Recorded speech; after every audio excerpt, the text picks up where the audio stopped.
ప్రభువైన యేసుక్రీస్తు పరిశుద్ధమైన నామంలో దేవుని పిల్లలకు శుభములు. ప్రియులరా, దేవుని మహాకృపను బట్టి ఆదికాండ ధ్యానాలు కొనసాగుతూ ఉన్నాయి.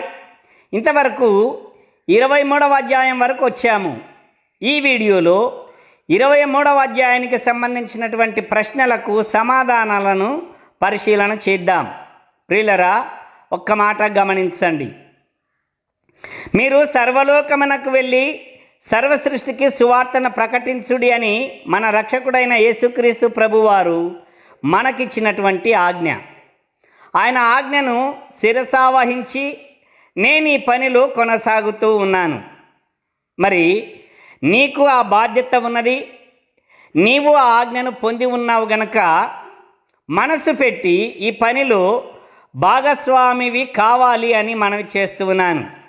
నాతో జత పనివారుగా మీరు కొనసాగాలి అనంటే ఈ వీడియోలు అనేకులకు చేరువవునట్లుగా మీరు లైక్ చేయాలి.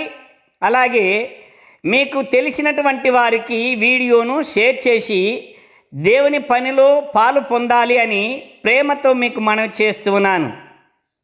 ఇది ఏ ఒక్కరి పని కాదు, ఏ ఒక్కరి లాభానికి సంబంధించినటువంటిది కానే కాదు. దేవుని పని. దేవుడు మన వల్ల ఘనత పొందాలి. దేవుడు మన వల్ల ఘనపరచబడాలి. దేవునికి మన వల్ల మహిమ కలగాలి. యేసుక్రీస్తు ప్రభువారు తండ్రిని ఎలా మహిమపరిచాడు, పని చేస్తూ తండ్రిని ఎలా ఘనపరిచాడో మనము అలా దేవుని పని చేస్తూ ఆయనను మహిమపరచాలి. కనుక ఇదొక్క మాట మీరు గుర్తించి వీడియో ఓపెన్ చేసిన వెంటనే లైక్ చేయండి.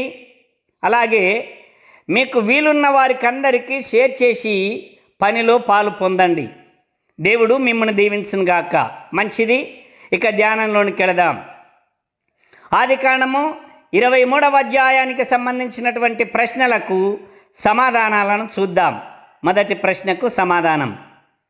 శారా బ్రతికిన దినాలు ఎన్ని? శారా బ్రతికిన దినాలు ఎన్ని? సమాధానం 127 సంవత్సరాలు బ్రతికింది. 2. శారా ఏ దేశంలో మృతి పొందెను? శారా ఏ దేశంలో మృతి పొందెను? సమాధానం కానాను అను దేశమందలి హెబ్రోనను కిరియతర్బాలో మృతి పొందింది. 3. కానాను దేశమును పాలించిన రాజులెవరు? కానాను దేశమును పాలించిన రాజులు ఎవరు? సమాధానం హేతుకుమారులు. హేతుకుమారులు. 4. అబ్రహాము హేతుకుమారులను ఏమని అడిగాడు? అబ్రహాము హేతుకుమారులను ఏమని అడిగాడు? సమాధానం మీ మధ్య నేను పరదేశిగాను పరవాసినిగాను ఉన్నాను. మృతి పొందిన నా భార్య నా కన్నుల ఎదుట ఉండకుండా ఆమెను పాతిపెట్టుటకు మీ తావున నాకొక శ్మశాన భూమిని స్వాస్థ్యముగా ఇయ్యుడని అడిగాడు. 5. హేతుకుమారులు అబ్రహాముకు ఏమని ఉత్తరమిచ్చారు? హేతుకుమారులు అబ్రహాముకు ఏమని ఉత్తరమిచ్చారు? సమాధానం అయ్యా, మా మాట వినుము. నీవు మా మధ్యను మహారాజువై ఉన్నావు. మా శ్మశాన భూములలో నీ భార్యను పాతిపెట్టుకొనుము. నీవు మృతి పొందిన నీ భార్యను పాతిపెట్టునట్లు మాలో తన శ్మశాన భూమిని ఇయ్యనొల్లని వాడు ఎవడును లేడు అని అబ్రహాముకు ఉత్తరమిచ్చారు. 6. అబ్రహాము హేతుకుమారులకు చెప్పిన మాటలేమిటి? అబ్రహాము హేతుకుమారులకు చెప్పిన మాటలేమిటి?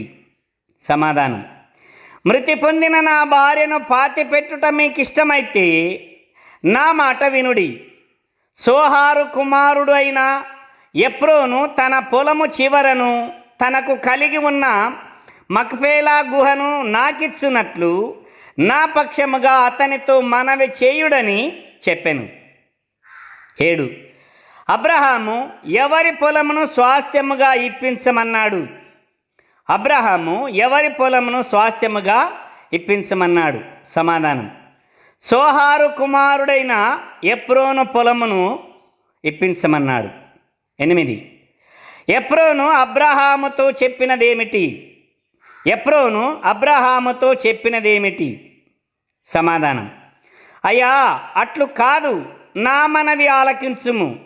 ఆ పొలమును నీకిచ్చుచున్నాను, దానిలో ఉన్న గుహను నీకిచ్చుచున్నాను, నా ప్రజల ఎదుట అది నీకిచ్చుచున్నాను. మృతి పొందిన నీ భార్యను పాతి పెట్టుకొనుము అని చెప్పాడు. 9. అబ్రహాము ఎఫ్రోనుతో చెప్పినదేమిటి? అబ్రహాము ఎఫ్రోనుతో చెప్పినదేమిటి? సమాధానం: సరే గాని నా మనవి ఆలకించుము. ఆ పొలమునకు వెల ఇచ్చేదను, అది నా యొద్ద పుచ్చుకొనిన ఎడల మృతి పొందిన నా భార్యను పాతి పెట్టేదనని ఆ దేశ ప్రజలకు వినబడినట్లు ఎఫ్రోనుతో అబ్రహాము చెప్పాడు. 10. ఎఫ్రోను తన పొలమును గూర్చి చెప్పిన ఖరీదు ఎంత? ఎఫ్రోను తన పొలమును గూర్చి చెప్పిన ఖరీదు ఎంత? సమాధానం: 400 తులముల వెండి. 400 తులముల వెండి పొలము ఖరీదు చెప్పాడు. 11. అబ్రహాము ఎఫ్రోను యొక్క పొలమును ఎంతకు కొన్నాడు? అబ్రహాము ఎఫ్రోను యొక్క పొలమును ఎంతకు కొన్నాడు? సమాధానం: 400 తులముల వెండికి అబ్రహాము పొలము కొన్నాడు. 12. మక్పేలా అనగా వ్యక్తి పేరా లేక గుహ పేరా? మక్పేలా అనగా వ్యక్తి పేరా లేక గుహ పేరా? సమాధానం: ఒకప్పుడు వ్యక్తి పేరే, అదే గుహకు పెట్టబడింది. వ్యక్తి పేరే కానీ గుహకు పెట్టబడింది. మక్పేలా గుహ అని పెట్టబడింది. 13. ఆ పొలములో ఏమేమి ఉన్నాయి? ఆ పొలములో ఏమేమి ఉన్నాయి? సమాధానం: ఆ పొలములో మక్పేలా అన్నటువంటి గుహ ఉంది. అలాగే పొలము యొక్క పొలిమేర గెట్లు ఉన్నాయి. అలాగే చెట్లు కూడా ఉన్నాయి అని తెలియచేస్తుంది. 14. అబ్రహాము షారాను ఎక్కడ పాతిపెట్టాడు? అబ్రహాము షారాను ఎక్కడ పాతిపెట్టాడు? సమాధానం: కానాను దేశములోని హెబ్రోను అను మమ్రే ఎదుట ఉన్న మక్పేలా పొలములో ఉన్న గుహలో పాతిపెట్టాడు. 15. అబ్రహాము ఆ పొలమును దేని కొరకు తీసుకున్నాడు? అబ్రహాము ఆ పొలమును దేని కొరకు తీసుకున్నాడు? సమాధానం: అబ్రహాముకు అతనికి చెందిన వారికి శ్మశానము కొరకు స్వాస్థ్యముగా కొన్నాడు. 16. ఈ అధ్యాయంలో ఎన్ని వచనాలున్నాయి? ఈ అధ్యాయంలో ఎన్ని వచనాలున్నాయి? సమాధానం: 20 వచనాలున్నాయి.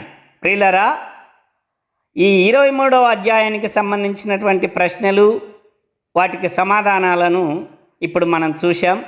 మీరు కూడా చదవండి, ధ్యానం చేయండి. అనేక ప్రశ్నలు వస్తాయి. ఆ ప్రశ్నలకు సమాధానాలను పరిశీలించండి. తద్వారా వాక్యమందు మీరు ఎదుగుతారనే విషయాన్ని నేను మీకు తెలియచేస్తున్నాను. దేవుడు మిమ్మను దీవించునుగాక. ఆమేన్.